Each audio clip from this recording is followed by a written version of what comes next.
Hello everyone, welcome to my YouTube channel German tutorial. जैसा कि आप लोग जानते हैं, हम अपने वीडियो ट्यूटोरियल में कवर कर रहे हैं एटॉमिक स्ट्रक्चर। हम लोगों ने इसका पार्ट 1 और पार्ट 2 पिछले 2 वीडियोस में कवर किया था। अगर आपने उन वीडियोस को अभी तक नहीं देखा है तो उसका लिंक हमने डिस्क्रिप्शन में दे रखा है, आप जाके वहां से इसको देख सकते हैं। हम लोग ने उन 2 वीडियोस में कई सारे मॉडल जैसे कि जे थॉम्सन मॉडल और रदरफोर्ड मॉडल और बोर्स मॉडल के बारे में जाना था। हम लोगों ने फंडामेंटल पार्टिकल्स के बारे में जाना था और क्वांटम नंबर के बारे में जाना था। हम लोगों ने सबका ड्रॉबैक सब कुछ एकदम अच्छे से कवर किया है, आप लोग वहां जाकर देख सकते हैं। और उसी के साथ आज हम पार्ट 3 में अपने कवर करेंगे filling of atomic orbitals and electronic configuration. मजेदार तरीके से चलिए इसको भी खत्म करते हैं। तो चलिए स्टार्ट करते हैं बिना किसी टाइम वेस्ट किए।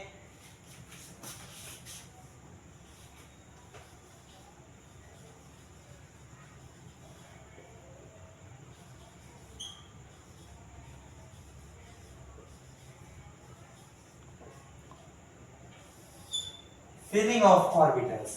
फिलिंग ऑफ ऑर्बिटल्स अगर हमें जानना है अच्छे से तो हमें 3 चीजों की जानकारी होनी बहुत जरूरी है। वो 3 चीजें क्या है? पहली,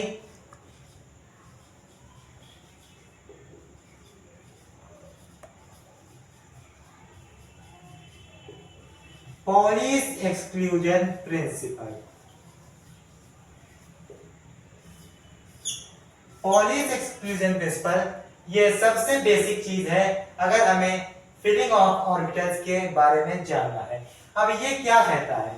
इसका पहला जो बेसिक फंडामेंटल थ्योरम था वो ये है कि किसी भी एटम के 4 सेट ऑफ जो क्वांटम नंबर्स होते हैं, जो हम लोगों ने पहले पढ़ा है, वो 2 एटम के सेम नहीं हो सकते। 2 एटम के सेम क्वांटम नंबर के सेट्स नहीं हो सकते। नो 2 atoms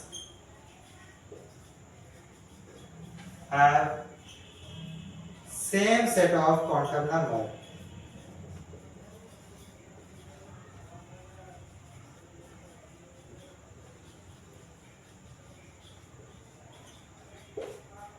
और दूसरा इसका जो पॉइंट था वो बहुत इंपॉर्टेंट पॉइंट है। हमने देखा था कि स्पिन क्वांटम नंबर्स में से एक माइनस हाफ होती है, एक प्लस हाफ होती है, यानी क्लॉकवाइज होती है और एंटी क्लॉकवाइज होती है। उसी लिए इन्होंने बताया कि 2 एटम के सेम स्पिन नहीं हो सकती है। एक अगर क्लॉकवाइज होगा तो दूसरा एंटी क्लॉकवाइज होगा, अगर दूसरा पहला एंटी क्लॉकवाइज होगा तो दूसरा क्लॉकवाइज होगा। यानी no 2 atom have same spin। अब ये हो गई इनके 2 मेन पॉइंट, और यही 2 मेन पॉइंट बेसिकली इनके पॉलिश एक्सक्लूजन प्रिंसिपल के पॉइंट है। तो अब हम लोग बताते हैं कि एटम की डायरेक्शन लोग दिखाते कैसे हैं। इसको हम लोग एरो के फॉर्म में दिखाते हैं, एक अपवर्ड एरो के फॉर्म में या फिर डाउनवर्ड एरो के फॉर्म में। अपवर्ड एरो दिखाता है क्लॉकवाइज डायरेक्शन, ये दिखाता है क्लॉकवाइज, और ये दिखाता है एंटी क्लॉकवाइज। एंटी क्लॉकवाइज यानी अगर हम पहले वाले एटम को इस तरह बना देंगे और दूसरे वाले को फिर हमें इस तरह बनाना होगा, या पहले वाले को इस तरह बना देंगे तो दूसरे वाले को इस तरह बना देंगे। यानी अगर हमें दिखाना होता है तो हम बेसिकली इस तरह दिखाते हैं या इस तरह दिखाते हैं, ये भी सही तरीका है, या फिर इस तरह दिखा सकते हैं, ये भी सही तरीका है।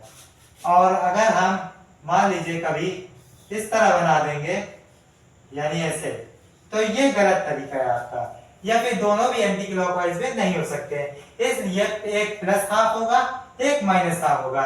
ये ऊपर वाला जो है इसकी स्पिन है प्लस हाफ, ये जो नीचे वाला है इसकी स्पिन है माइनस हाफ। तो ये हो गया पॉलिश एक्सक्लूजन प्रिंसिपल।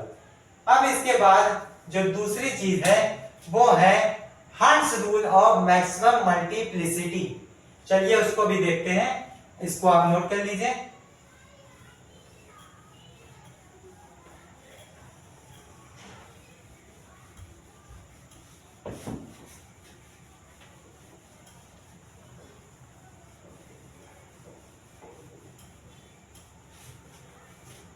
तो अब बात करते हैं हम लोग हंस रूल की।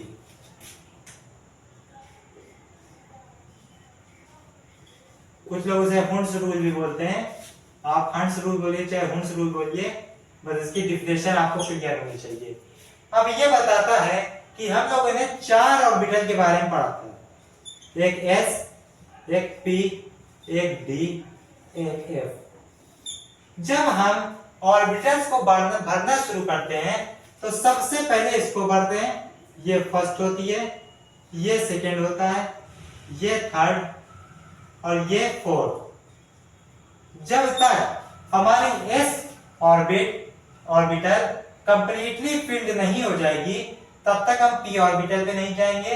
उसी तरह जब तक पी नहीं फिल हो जाएगी तब तक हम डी पे नहीं जाएंगे, और जब तक डी पे फिल नहीं हो जाएगी तब तक हम एफ पे नहीं जाएंगे। इसलिए सबसे पहली प्रायोरिटी इसको दी जाती है, एस ऑर्बिटल को, फिर पी को, फिर डी को, फिर एफ को। और इनकी एनर्जी जो होती है, एस की एनर्जी सबसे कम होती है, उससे ज्यादा एनर्जी पी की होती है, उससे ज्यादा एनर्जी डी की होती है, उससे ज्यादा एनर्जी एफ की होती है। इसी को हम लोग कहते हैं एनर्जी लेवल। और इसको जब हम आगे बताएंगे तो ये एनर्जी लेवल डायग्राम, जब इसका डायग्राम बनाएंगे तो उसी को हम लोग एनर्जी लेवल डायग्राम बोलते हैं। अब उसके बाद बात आती है पी ऑर्बिटल भी होती है, जैसे 1s 2s प्रिंसिपल नंबर के हिसाब से। जैसे जैसे प्रिंसिपल नंबर इंक्रीज करेगा, प्रिंसिपल क्वांटम नंबर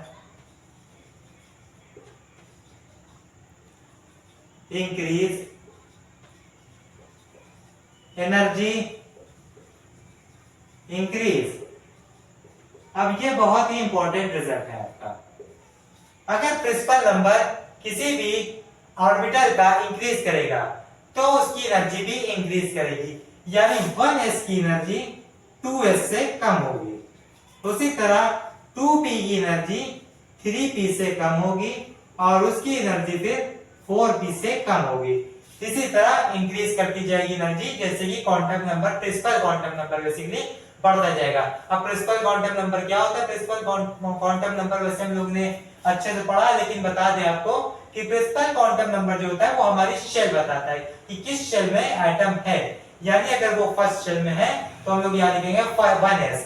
अगर वो थर्ड शेल में है कोई भी इलेक्ट्रॉन तो हम उसको बताएंगे कि 3s या फिर 3p या 4d, जिस तरह का भी एटॉमिक कॉन्फ़िगरेशन उसका इलेक्ट्रॉनिक कॉन्फ़िगरेशन होगा। तो ये हो गया आपका हंस रूल। हंस रूल के साथ जैसे मान लीजिए हमने ये 1s बनाया और फिर उसके बाद 2s बनाया और फिर 2p बनाया, इस तरह बनाया। तो पहले 1s को हम लोग भर देंगे और 2s को फिर भर देंगे इस तरह, और 2p जो होता है उसमें 3 बॉक्स होते हैं, p के 2 की 3 ऑर्बिटल होते हैं, px py और pz। तो इसको पहले एक साथ नहीं भरेंगे। मान लीजिए आपको 4 इलेक्ट्रॉन अगर इसमें फिल करना है तो पहले इसको एक क्लॉकवाइज डायरेक्शन में भरेंगे, फिर एक क्लॉकवाइज डायरेक्शन में भरेंगे, फिर एक भर देंगे। पहले सब में एक एक होना जरूरी है, यह नहीं कि एक एक इसमें भरा फिर दो दो इसमें भर दिए, ये खाली रहा, इस तरह नहीं होता है। फिर यहाँ पर हम एक इलेक्ट्रॉन जो बचा है उसको बड़ी सावधानी से उल्टे डायरेक्शन में भर देंगे, तो आपका ये हो जाएगा एकदम सही तरीका इलेक्ट्रॉन को भरने का। ठीक है, उसके बाद ये तो हो गया सही तरीका इलेक्ट्रॉन को भरने का।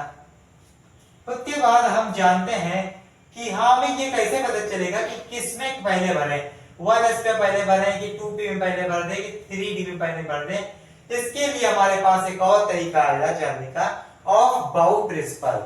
ऑफ बाउ प्रिंसिपल समझ लीजिए ये लास्ट टॉपिक इस चैप्टर का, लेकिन ये टॉपिक जो है सबसे इंपॉर्टेंट टॉपिक है पूरे चैप्टर का ही नहीं बल्कि आधी से ज्यादा केमिस्ट्री का। तो इसको जानते हैं चलिए अच्छे से। ऑफ बाउ प्रिंसिपल हमारा क्या बताता है। अब ऑफ बाउ प्रिंसिपल अगर आप अच्छे से सीख जाएंगे तो ही आप अच्छे से इलेक्ट्रॉन को भर पाएंगे किसी भी ऑर्बिटल में।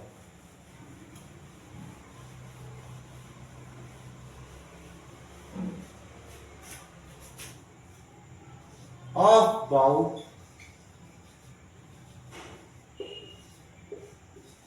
प्रिंसिपल, ऑफ बाउ प्रिंसिपल, ऑफ बाउ एक साइंटिस्ट का नाम नहीं है। ऑफ बाउ प्रिंसिपल, ऑफ बाउ एक जर्मन वर्ड है जिसका मतलब होता है बिल्डिंग अप, यानी किसी चीज को छोटे से लेकर बड़े तक बनाना। तो नाम में ही इसके छुपा है काम इसका। बिल्डिंग अप यानी जो हम लोग बनेंगे electron filled in orbital in order of increasing energy,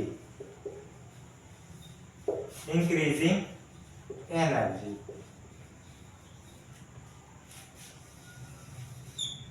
ये चीज है इंपॉर्टेंट, इसको मैं बनाइए स्टार मार्क, क्योंकि यही हर जगह में ध्यान रखना होगा कि इलेक्ट्रॉन तभी भरा जाएगा इंक्रीजिंग ऑर्डर एनर्जी के फॉर्म में।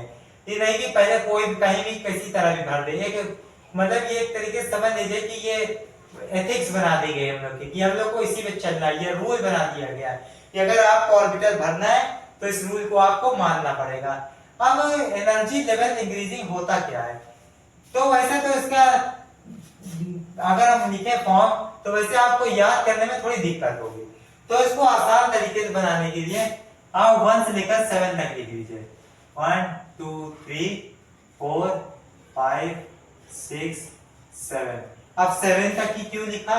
7 तक इसलिए लिखा है क्योंकि पीरियोडिक टेबल में हमारे 7 पीरियड होते हैं, इसलिए हमने यहाँ 7 तक लिखा है। अब इसके बाद सब क्या लिख दीजिए आप, S S S S S S. अब इसके बाद ऊपर वाले को आप छोड़ दीजिए, या 2 के सामने फिर 2 के 2 3 4 5 6 7। अब यहाँ आपको लिखना है इसके बाद P, 2P 3P 4P 5P 6P 7P। अब यहाँ तक लिख दिया हम लोगों ने। अब इसको 2 को भी आपको छोड़ देना है, यानी एक एक आपको छोड़ते चलना है। अब यहाँ लिखना है 3 4 5 6 और लास्ट 7। अब यहाँ पर दीजिए D D D D D D. अब फिर इसको भी छोड़ देना है। इसको जब छोड़ देंगे तो 4 5 6 और 7 बचेगा हमारा। अब एस पी डी तो हो गया है। अब उसके बाद बारी आती है लास्ट एफ की, यहाँ पे कर देंगे एफ और ये बन गया। अब ये तो हम लोगों ने लिख लिया। अब इंक्रीजिंग ऑर्डर अगर हमें जानना है तो हमें यहां से चलना पड़ेगा। ऐसे चलिए आप, ऐसे ऐसे आ गए, फिर अब ऐसे चलिए, ये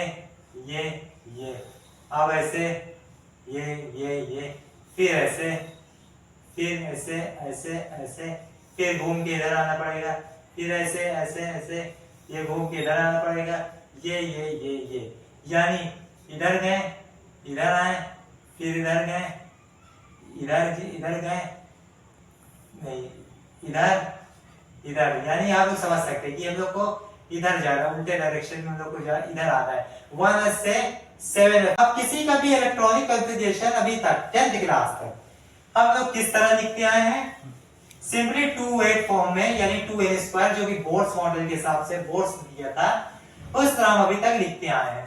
अब नया तरीका आया है इलेक्ट्रॉनिक कॉन्फ़िगरेशन करने का, जो कि अब हर जगह इसी तरह यूज होगा। 2818 आपका कहीं नहीं चलेगा, यानी एक तरीके से वो अब इनवैलिड हो गया है इलेक्ट्रॉनिक कॉन्फ़िगरेशन।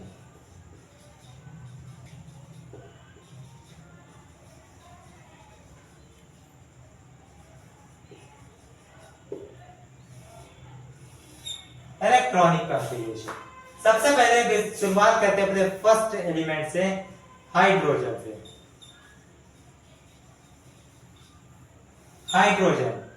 हाइड्रोजन के पास कितने इलेक्ट्रॉन होते हैं?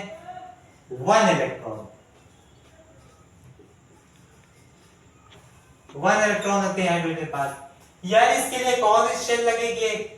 अगर हम इसका स्ट्रक्चर बनाएं, ये न्यूक्लियस हो गया, उसके बाद पहली शेल, पहला इलेक्ट्रॉन, यानी पहली शेल लगी, यानी इसका क्वांटम नंबर n=1 हो जाएगा। तो 1, और सबसे पहले ऑर्बिटल क्या आती है? s आती है। s हम लोग ने देख लिया। अब ऑर्बिटल में कितने इलेक्ट्रॉन भरे जाते हैं वो यहाँ पे लिखा जाता है। इसके बाद कितने इलेक्ट्रॉन है? सिर्फ 1 इलेक्ट्रॉन है, यानी इसका इलेक्ट्रॉनिक कॉन्फ़िगरेशन जो हो गया वो हो गया 1s1। अब हम इसको डायग्राम के फॉर्म में कैसे शो करेंगे? पहले s ऑर्बिटल बनाएंगे, 1s ऑर्बिटल बनाएंगे, उसके बाद इसमें इलेक्ट्रॉन भरते हैं। सबसे पहले क्लॉकवाइज डायरेक्शन भरते हैं, अब भर दिया। अब इसके बाद इलेक्ट्रॉन ही एक है, तो और आगे कुछ जरूरत ही नहीं है, या आगे की क्या बात करें, इसके अंदर ही जरूरत नहीं है, तो इसलिए 1s1 इस तरह हम लोग शो करेंगे। ये हो गया हाइड्रोजन का इलेक्ट्रॉनिक कॉन्फ़िगरेशन। उसी तरह हीलियम की बात करें हम, हीलियम में कितने इलेक्ट्रॉन होते हैं? हीलियम के पास होते हैं 2 इलेक्ट्रॉन। 2 इलेक्ट्रॉन भी पहली ही शेल में आ जाएंगे, यानी इसका प्रिंसिपल नंबर तो 1 होगा, s ऑर्बिटल भी होगी, लेकिन इलेक्ट्रॉन इसके पास 2 होंगे। तो इसका डायग्राम किस तरह बनेगा? 1s2 यहाँ पे बनाएंगे, एक इलेक्ट्रॉन क्लॉकवाइज, दूसरा इलेक्ट्रॉन एंटी क्लॉकवाइज। ये हो गया इसका इलेक्ट्रॉनिक कॉन्फ़िगरेशन। हाँ, तो अब हम लोग आगे देखते हैं नाइट्रोजन का इलेक्ट्रॉनिक कॉन्फ़िगरेशन। नाइट्रोजन के पास कितने इलेक्ट्रॉन होते हैं? नाइट्रोजन के पास होते हैं 7 इलेक्ट्रॉन। तो अब नाइट्रोजन का शेल जानना पड़ेगा सबसे पहले हम लोग को कि इसका प्रिंसिपल नंबर क्या होगा। तो हम लोग बनाते हैं, ये न्यूक्लियस हो गया इसका, पहली शेल में 2 इलेक्ट्रॉन, दूसरी सेल में हम लोग मैक्सिमम 8 इलेक्ट्रॉन रख सकते हैं, लेकिन हमारे पास है 5, तो 3 4 5 इलेक्ट्रॉन ये बन गया। तो अब हम लोग यहाँ से क्लियरली देख सकते हैं कि ये जाएगा दूसरी शेल में, यानी 2 हो जाएगा, ये 2 तक जाएगा, इसका प्रिंसिपल नंबर होगा 2। तो अब इसका इलेक्ट्रॉनिक कॉन्फ़िगरेशन के लिए हम पहले बनाते हैं सबसे पहले 1s, फिर 2s और 2p भी बना लेते हैं, क्योंकि हमें इसकी भी जरूरत पड़ेगी। 1s में हम लोग भर सकते हैं 2 इलेक्ट्रॉन, भर दिया। 2s में भर सकते हैं 2 इलेक्ट्रॉन, भर दिया। अब उसके बाद p में होते हैं 3 ब्लॉक, px, py और pz। सबसे पहले एक इलेक्ट्रॉन इसमें भर देंगे, एक इलेक्ट्रॉन इसमें, एक इलेक्ट्रॉन इसमें, एक इलेक्ट्रॉन इसमें। अब हम लोग को कितने चाहिए थे? टोटल 7, तो 2 4 5 6 और 7 ये कंप्लीट हो गया। तो यहाँ 2, यहाँ 2, यहाँ 3, यानी इसका इलेक्ट्रॉनिक कॉन्फ़िगरेशन हम लोग के सामने निकल आएगा 1s2 2s2 2p3। ये हो गया नाइट्रोजन का इलेक्ट्रॉनिक कॉन्फ़िगरेशन। अब उसके बाद हम थोड़ा इसको और आगे बढ़ते हैं, अब और थोड़ा ज्यादा इलेक्ट्रॉन वालों का कॉन्फ़िगरेशन देखते हैं। बेसिक मेथड इलेक्ट्रॉन को भरने का यही है। जैसे अब हम लोग दूसरा लेते हैं स्कैंडियम का। स्कैंडियम के पास होता है 21 इलेक्ट्रॉन। तो इसके पहले सबसे बनाते हैं हम लोग 1s 2s 2p 3s 3p, यहां तक बना लेते हैं। इसके बाद चलिए 1s में इलेक्ट्रॉन भरते हैं, 2 इलेक्ट्रॉन भर दिया हम लोगों ने। 2s में देखते हैं, 2s में 2 इलेक्ट्रॉन भर दिया गया। p के पास होते हैं 3 ब्लॉक, तीनों में पहले एक एक भर देंगे, लेकिन उसके बाद वापस आके हम लोग उल्टे डायरेक्शन में भी एक एक इसमें भर देंगे, यानी इस पे भी हो गए 6 इलेक्ट्रॉन पूरी फिल हो गई है। उसके बाद हम लोग 3s में आएंगे, 3s में फिर 2 इलेक्ट्रॉन भरा जाएगा। फिर अब 3p में आएंगे,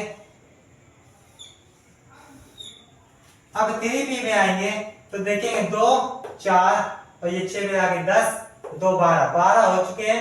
हम लोग को 21 चाहिए, तो यहाँ पे 3 ब्लॉक बनाइए, 1 2 3 भर देंगे पहले, फिर उल्टा आके भी इस पे एंटी क्लॉकवाइज भी भर देंगे।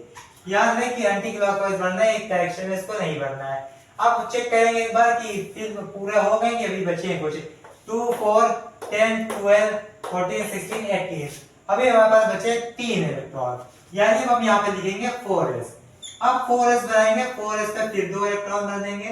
अब 4s के बाद आता है 3d, तो 3d बनाएंगे और 3d के पास होते हैं 5 ब्लॉक। 3d के बाद होते हैं 5 ब्लॉक, 1 2 3 4 और ये 5 ब्लॉक हो गया। अब इसमें हमारे पास तो एक ही बचा है, तो एक यहाँ पे भर देंगे। तो इस तरह इलेक्ट्रॉनिक कॉन्फ़िगरेशन इसका पूरा हो गया। यहाँ 2 है, यहाँ 2 है, 6 है, 2 है, 6 है, 2 1।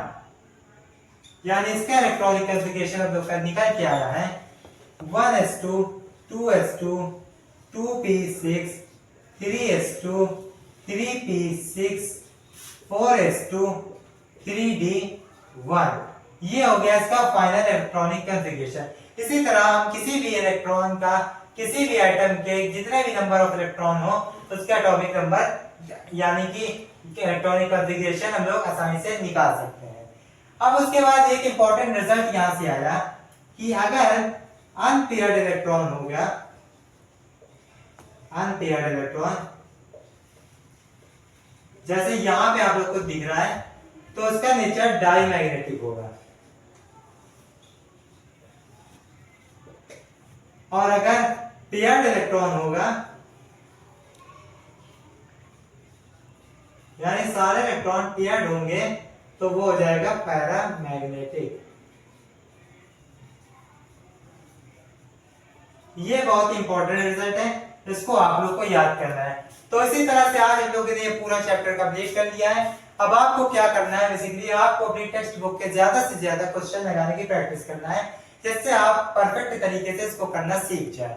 तो अगर आपको ये वीडियो पसंद आई हो तो लाइक करिए, सब्सक्राइब करिए और ज्यादा से ज्यादा शेयर करिए हमारे इस वीडियो को। तब तक के लिए keep learning, keep studying. Thanks for watching, bye bye.